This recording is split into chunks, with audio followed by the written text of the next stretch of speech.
हाँ तो बच्चों, डीवीएस के इंटर कॉलेज के यूट्यूब चैनल पर आप सभी का स्वागत है। कक्षा 10 में हम द्विघात समीकरण पढ़ रहे हैं और तमाम बच्चों के कमेंट आए हैं कि आप सर ये कैसे होगा कि पूर्ण वर्ग विधि द्वारा कभी भी हम कैसे दो घात समीकरणों को हल करते हैं।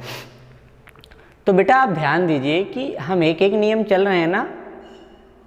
सबसे पहले आपको क्या बताया, सूत्रों से कैसे करते हैं, फिर गुणनखंड करके कैसे करते हैं हम उस पर ढेर सारे अच्छे क्वेश्चन आपको बताए गए। अभी पिछली क्लास में जितने क्वेश्चन बताए गए थे सब अपने आप में बहुत ही अव्वल क्वेश्चन थे, सब अच्छे क्वेश्चन थे।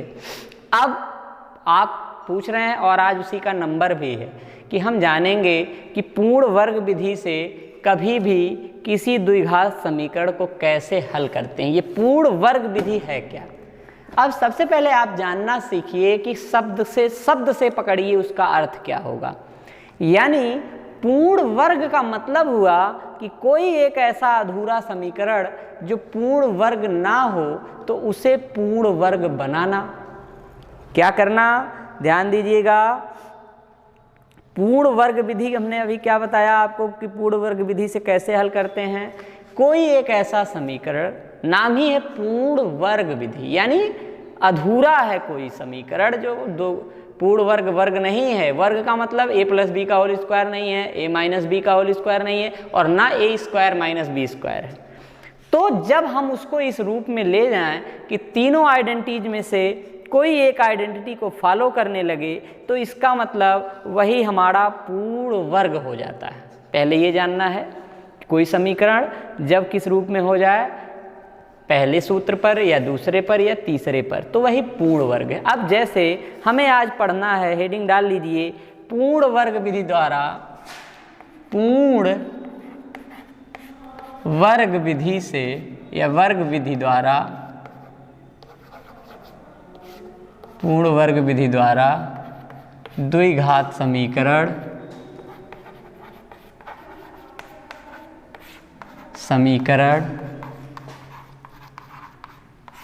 हल करना।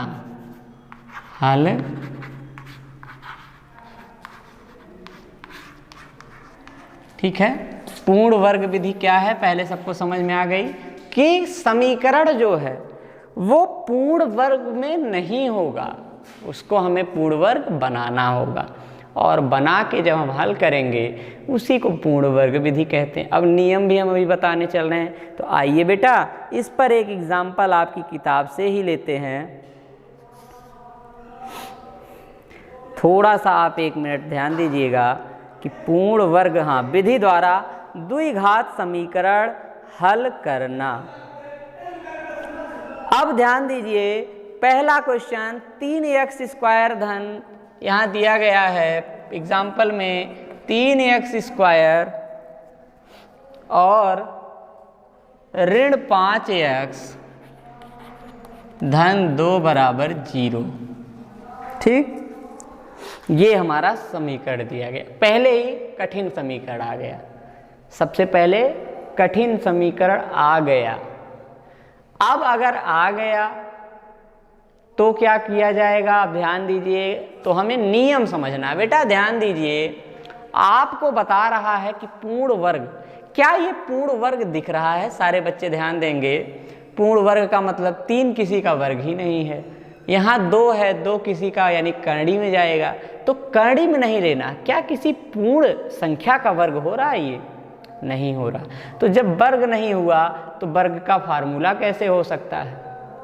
इसका मतलब है कि अगर इसको हल करना है तो हमें सबसे पहले क्या करना है, इसको पूर्ण वर्ग बनाना होगा। सबसे पहला स्टेप याद रखिएगा कि सबसे पहले हम देखते हैं कि क्या x स्क्वायर के पास कोई गुणांक है। ध्यान दीजिए, पूर्ण वर्ग बनाते समय सबसे पहले ध्यान देना है कि क्या x स्क्वायर का कोई गुणांक है। यदि है तो सबसे पहले बेटा उसको कॉमन लेके और उस तरफ भेजना होगा। अब आइए ध्यान देते हैं, अगर है यानी 3 को कॉमन ले लीजिए तो x स्क्वायर ऋण, यहाँ 3 था नहीं तो 5/3x हो जाएगा धन 2/3 हो जाएगा और बराबर 0 के 3 को उधर भेजेंगे तो हमारा ये भी 0 हो जाएगा। यानी समीकरण बचा x square minus 3/x 5/3x धन 2/3 बराबर आ रहा है।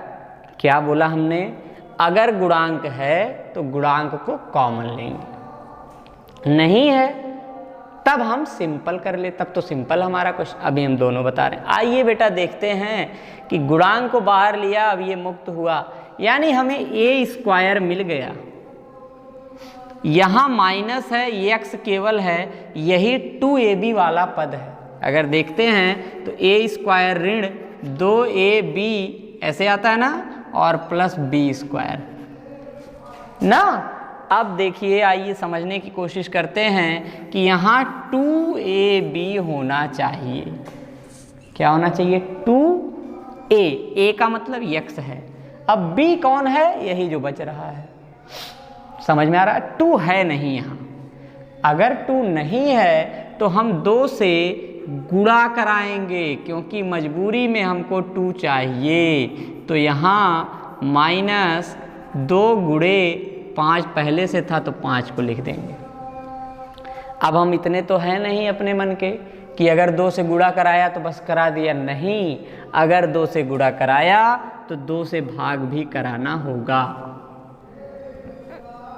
आ रहा, अब देखिए समीकरण बन गया एक्स स्क्वायर माइनस 2, ए का मतलब x गुणे बी का मतलब 5 बटे, बस बेटा ये बनाने के बाद आपको क्या करना है, धन 2/3 को भी लिख लेना है और धन 2a के बाद जो बच रहा है इसी का वर्ग करके जोड़ना है और उसी का वर्ग करके क्या करना है, घटाना है।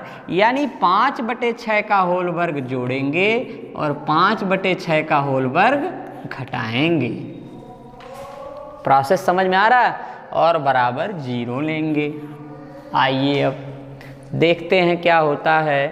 तो होने को क्या है, आप देख रहे हैं बेटा कि एक्स स्क्वायर, अब देखिए ए का वर्ग ऋण 2ab माने 5/6 और धन b का स्क्वायर, तो a का वर्ग धन b का वर्ग है ना, बराबर 0 था ना। a का वर्ग धन b का वर्ग ऋण 2ab, यानी ये तीनों पद मिलकर ये और ये मिलकर बन गए x माइनस 5/6 का होल वर्ग। ये बटा नहीं है, ये जो पद लिए गए हैं वही लाइन खींचा था। देखिए बेटा ये खत्म हो गए तीनों, इसमें आ गए। बचा कौन है, 2/3, तो लिख लीजिए 2/3 और ऋण 5 का वर्ग 25/36 बराबर 0 के। अभी काम खत्म नहीं है आपका, इसको हल करिए तो x माइनस 5/6 का होल वर्ग और धन यहाँ 36 आएगा लघुत्तम, 3 से कटेगा तो 12 दूनी 12 आएगा, 12 दूनी 24 होगा, माइनस 36 को 36 यानी 1 माने 25 आपका बराबर 0 के आ रहा है। अब देखिए अभी नीचे दिखेगा एक स्टेप, तो x माइनस 5/6 का होल वर्ग धन नहीं बल्कि 25 में से 24 गया तो ऋण 1/36, या इसी को आगे क्या लिखा जा सकता है, बराबर 0 लिख लीजिए। यहाँ लिखा जा सकता है x माइनस 5/6 का होल वर्ग ऋण 1/36 को लिखा जा सकता है 1/6 का होल वर्ग बराबर, ठीक है, वर्गांतर का फार्मूला लगा दीजिए। देखिए तीसरी आइडेंटिटी बन गई, तीसरा सरसम का a वर्ग ऋण b वर्ग, तो एक ब्रैकेट में a ऋण b और एक ब्रैकेट में a धन b बराबर 0 के। तो एक बार इतना बराबर 0 माने x माइनस 5 1 6 6/6 बराबर 0 के, और एक बार x ऋण 5 में से 1 गया 4/6 बराबर 0 के। तो x बराबर 6 कम 6 माने ऋण 1 उधर गया तो 1 आ गया, और एक बार x बराबर ऋण 4/6 कट गया 2 3, यानी x बराबर 2 बटा। प्रोसेस यही है, पूरा प्रोसेस। जो बच्चे मैसेज कर रहे थे बहुत जल्दबाजी में थे कि सर क्या है क्या है, मैं कहता हूँ आपको जो कहा जा रहा है बस उतना करते रहिए, वही बहुत है। ठीक, अब आपको यही प्रोसेस समझना है। अगर यही समझ में आ गया तो आपको फिर दिक्कत नहीं होगी। बात हमारी आ रही है समझ में? नहीं आई है। आइए देखते हैं, हमने इसमें से शुरू किया तो पहले ही क्वेश्चन थोड़ा हार्ड लेवल का हो गया। आइए हम आपको फिर दोबारा समझाते हैं किसी एक क्वेश्चन, लेकिन ये भी समझना है क्योंकि इस लेवल का भी क्वेश्चन आपको करना रहेगा। आइए बेटा करते हैं एक और क्वेश्चन हम, जो हम सिंपल सा क्वेश्चन लेके खुद से और खुद सॉल्व कराते हैं। आइए दूसरा, मान लीजिए x स्क्वायर ऋण 4x धन 5 बराबर 0 के। आ रहा, इसको पूर्ण वर्ग विधि से हल करना है। सारे बच्चे एकदम ध्यान से देखेंगे, ठीक है? देखिए मैंने आपसे कहा था कि a वर्ग ऋण 2ab यहाँ जरूरी है। तो जब जरूरी है यानी a का वर्ग, हाँ क्या था पहले कहा था कुछ, अगर x स्क्वायर के पास कुछ नहीं 1 है तो उसमें कोई दिक्कत नहीं है, गुणांक को कॉमन लेने का बवाल आपका नहीं रह गया। अब x स्क्वायर माइनस यहाँ 2 चाहिए। आपको पिछले क्वेश्चन में याद होगा यहाँ 5 था, यानी उसमें से 2 नहीं निकाला जा सकता था, लेकिन इसमें 4 है यानी हमारा 2 निकल सकता है। तो पहले 2 को बाहर कर लीजिए बेटा। देखिए x स्क्वायर माइनस 2, a माने क्या है? क्या यही x है? और गुणे 2 दूनी 4 होता है, तो 1 2 जब निकाला तो 1 2 बच गया। आ रहा, संतुष्ट हो इससे? अगर संतुष्ट हो तो अब बेटा देखो a वर्ग, यहाँ धन 5 लिख लो, यहाँ 2, देखिए a वर्ग ऋण 2ab, b का मतलब ये 2a निकल गया तो b मतलब 2 बचा है। इसी 2 का वर्ग करके हमने कहा था कि जोड़ दीजिए, और इसी 2 का वर्ग करके क्या कर दीजिए? घटा दीजिए। अब देखिए कि a वर्ग ऋण 2ab धन b वर्ग मिला के बन गया x ऋण 2 का होल वर्ग धन 5 बचा है यहाँ, और ऋण 2 दूनी 4 बराबर 0 के। आपका यहाँ आ गया x ऋण 2 का होल वर्ग धन 5 में से 1 4 गया तो 1 बराबर 0। यही आ गया है ना। अब देखिए धन 2 का वर्ग जोड़े थे, धन ऋण 2 का वर्ग घटाए थे, तो a वर्ग ऋण 2ab धन b वर्ग, इन तीनों को मिलाकर आपका x माइनस 2 का होल वर्ग, और यहाँ धन 5 ऋण 4 हो गया, है ना। अब थोड़ा सा एक चीज़ यहीं सुधार कर लीजिए, तो ये ऋण 5 कर लीजिए यहाँ से, क्योंकि हल नहीं हो रहा बेटा, अपने मन से लिया गया क्वेश्चन ऋण 5, तो ऋण 9 हो जाएगा। ठीक, अब इसको क्या करेंगे? x माइनस 2 का होल वर्ग ऋण 9 को 3 का वर्ग बराबर 0 लिख सकते हैं। अब यहाँ अब देखिए धन था तो घबराना मत, 1 आ गया ना, बस वहीं तक होगा। लेकिन अभी आप कहते सर x का मान, वहीं तक वो क्वेश्चन हो जाएगा। तमाम क्वेश्चन ऐसे मिलेंगे, लेकिन पूरा अगर करना है तो क्वेश्चन किताब में सेट होता है बेटा। ये तो हमने उसमें क्योंकि हार्ड क्वेश्चन ले रहा है, तो मैं अपने अब यहाँ देखिए एक ब्रैकेट में a माइनस b यानी x ऋण 2 माइनस 3, और दूसरे ब्रैकेट में x माइनस 2 और धन 3 बराबर 0। तो x ऋण 5 और x ऋण x धन 1 बराबर 0 के। तो देखिए x ऋण 5 बराबर 0 यानी x बराबर 5 और आपका x धन 1 बराबर 0, तो x बराबर ऋण 1। यही है पूर्ण वर्ग। यानी पूर्ण वर्ग नीचे सब कुछ जानते हैं आप, सिर्फ यही जानना है कि पूर्ण वर्ग कैसे बनता है। और मैं ये भी बता दूं कि आप तो कक्षा 10 में हैं, 12 में एक कैलकुलस नाम की आपकी मैथ मिलेगी, अवकलन समाकलन, जहां एक पूरी टॉपिक ही इसी पर डिपेंड है, तब आपको 12 का समाकलन लगेगा। जब आपको पूर्ण वर्ग बनाना आएगा, यानी ये बहुत महत्वपूर्ण चीज़ है। तो हमको a वर्ग धन b वर्ग ऋण 2ab या a वर्ग धन b वर्ग धन 2ab के फॉर्म का बनाना है, और बनाने के लिए हमको इतने मतलब स्टेप्स का यूज करना पड़ता है। अगर कोई गुणांक है एक्स स्क्वायर तो सबसे पहले उसको कॉमन लेंगे। कॉमन के बाद क्या करना है, यहाँ हमको 2ab चाहिए, यानी 2 जरूरी है। 7 है, 3 है, 5 है तो 2 नहीं मिलेगा, तो नहीं मिलेगा तो 2 से गुणा भाग कराएंगे। अगर 4 है, 6 है, 8 है तो उसमें से फैक्टर करके 2 को निकाल लेते हैं। यही पूर्ण वर्ग विधि। बाकी जो बचता है 2ab के बाद b वाला, उसी को जोड़कर उसी का वर्ग घटा देते हैं। आ रहा है? और क्वेश्चन देखिए, मैं इसी में से चल रहा हूँ। आइए देखिए, एक क्वेश्चन और दिया गया है, इसमें सब हार्ड लेवल दिया गया है, हालांकि कोई दिक्कत नहीं है।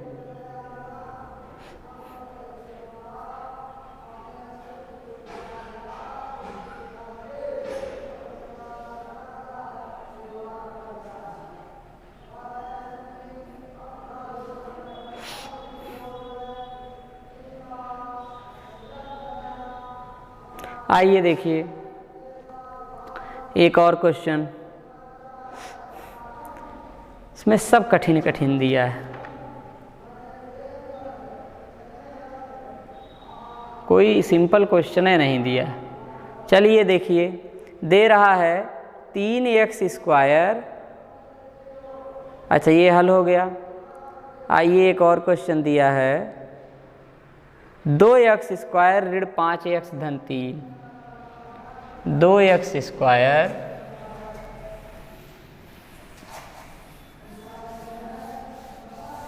ध्यान से देखिएगा, क्वेश्चन क्या है,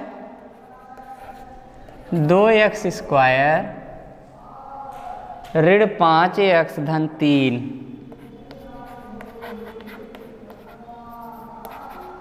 अब बेटा आपको आएगा, अब समझ में आ रहा होगा। देखिए, सबसे पहले मैंने क्या कहा, कॉमन देखते हैं। कॉमन है ना, यहाँ 1-2 गुणांक है तो 2 कॉमन लीजिए।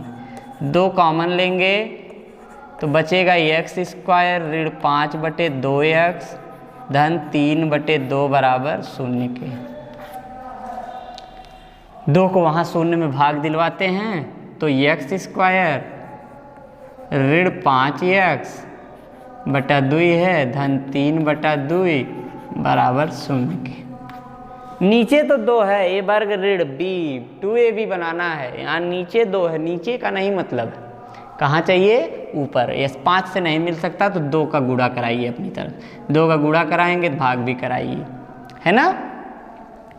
अब देखिए ये बचा है, अब इसको लिख सकते हैं x का वर्ग ऋण 2 गुणे a माने x गुणे b माने 5/4। आपको तुरंत सोच लेना है कि जो यही बचा है 5/4, इसी का वर्ग करके जोड़ेंगे और इसी का वर्ग करके घटाएंगे, यानी 5/4 का होल वर्ग और ऋण 5/4 का होल वर्ग बराबर 0 के।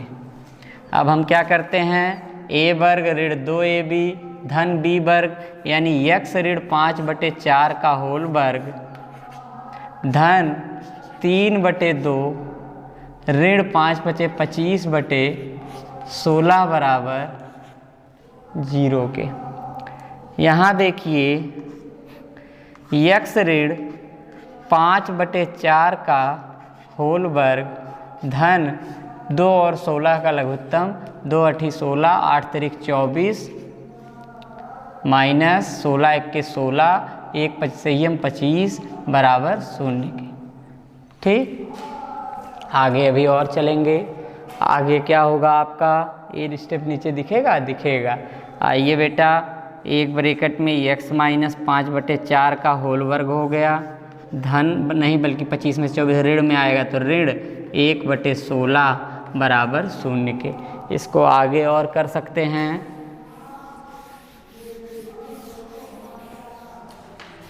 आइए देखिए, इसको आगे किया जा सकता है बराबर करके। यहाँ के बाद x ऋण 5/4 का होल वर्ग ऋण 1/4 का होल वर्ग बराबर 0। तो ए वर्ग ऋण बी वर्ग, यानी एक ब्रैकेट में x ऋण 5/4 ऋण 1/4 और एक ब्रैकेट में x ऋण 5/4 धन 1/4 बराबर 0 के। आपको पता है यहाँ जब हल करते हैं तो हमारा क्या आएगा, x ऋण 5 1 6/4 बराबर, ये दूसरे ब्रैकेट में x ऋण 5 में से गया 4/4 बराबर 0 के ना। तो एक ब्रैकेट में ये काट दीजिए, 2 3 6 2 दूनी, यानी x ऋण 3/2 बराबर 0 के। यहाँ 1 आएगा तो x ऋण 1 बराबर 0 के, यानी x बराबर 3/2 और x बराबर, यही आंसर। ठीक, इसी तरह से हमको क्वेश्चन करने हैं और ज़्यादा परेशान होने की ज़रूरत नहीं है। तो आप बेटा आपकी किताब में, चाहे जो किताब मनोहर रे वाली जो होगी वह उसमें, या हर किताब में जिसमें भी आप पढ़ रहे होंगे क्वेश्चन दिए होंगे। आपको क्या करना है, सारे क्वेश्चनों को बैठकर हल करना है। फिर जहाँ दिक्कत होती, कल अभी हम इस पे, आज हम आप कुछ प्रैक्टिस खुद करिए, फिर हम कल की वीडियो में इसमें और क्वेश्चन बताएंगे आप। ठीक है, तो मेहनत करते रहिए, कोई घबराने की ज़रूरत नहीं है। और धीरे धीरे आप बहुत ये मत करिए कि सर ये जल्दी बताइए, ये जल्दी बताइए। ठीक, हम देखिए द्विघात समीकरण में आपको पहले गुणनखंड पे कितने क्वेश्चन खुद कराए। कारण है कि जिस पर भी प्रैक्टिस करिए, बढ़िया से प्रैक्टिस करिए, फिर आगे बढ़िए। ठीक, पढ़ना सब है तो घबराने की ज़रूरत नहीं। अब अगर आज पूर्ण वर्ग जिसको समझ में आया होगा वो ये इस पर आधारित जितने क्वेश्चन हैं उन सबको हल कर सकता है। तो बेटा मेहनत करिए, बहुत बहुत धन्यवाद। अब हम अगले क्लास में फिर आपसे मिलेंगे, तब तक सब लोग मेहनत करते रहिए, लगाते रहिए। ठीक है, बहुत बहुत धन्यवाद सारे बच्चों का।